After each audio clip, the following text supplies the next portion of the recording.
जेव्हापासून मी हे पनीर घरी बनवते ना, मी बाहेरनं पनीर आणणं तर पूर्णपणे बंदच करून टाकलेलं आहे. नवरा म्हणतो, "अगं तू बाई आहेस की शेफ आहेस? प्रत्येक गोष्ट तुला कशी जमते आणि घरी कशी बनवायला आवडते?" म्हटलं, "नाही, सगळ्यांची हेल्थ माझ्या हातात आहे आणि माझी जबाबदारी आहे." मग आता इथे दुधाचं भांडं घेतलं, थोडंसं पाणी घातलं जेणेकरून दूध खाली लागू नये आणि हे फुल फॅट दूध आहे बरं का आणि कच्चं दूध आहे. एक उकळी येईपर्यंत छान तापवून घेतलं आणि नंतर एक मोठा लिंबाचा रस याच्यामध्ये टाकला. तुमच्याकडे व्हिनेगर असेल तर व्हिनेगर टाका, पण आम्ही गरीब आहे त्याच्यामुळे आम्ही लिंबू घातलं. त्याच्यानंतर इथे घातले मी कोथिंबीर, चिली फ्लेक्स आणि ओरेगॅनो जे फ्रीवाले पिझ्झाबरोबर मिळतात ते जपून ठेवते आणि ते असे वापरते.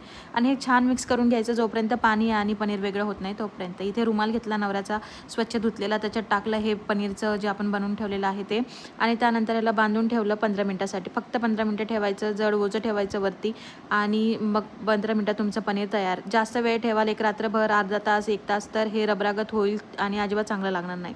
आणि बघा एकदम तयार आहे 15 मिनिटात तुमचं पनीर. पनीरची भाजी बनवताना ऐन टायमिंगला जरी बनवलं तर एकदम रेडी तयार होईल. हे बघा कसलं ज्युसी दिसतंय.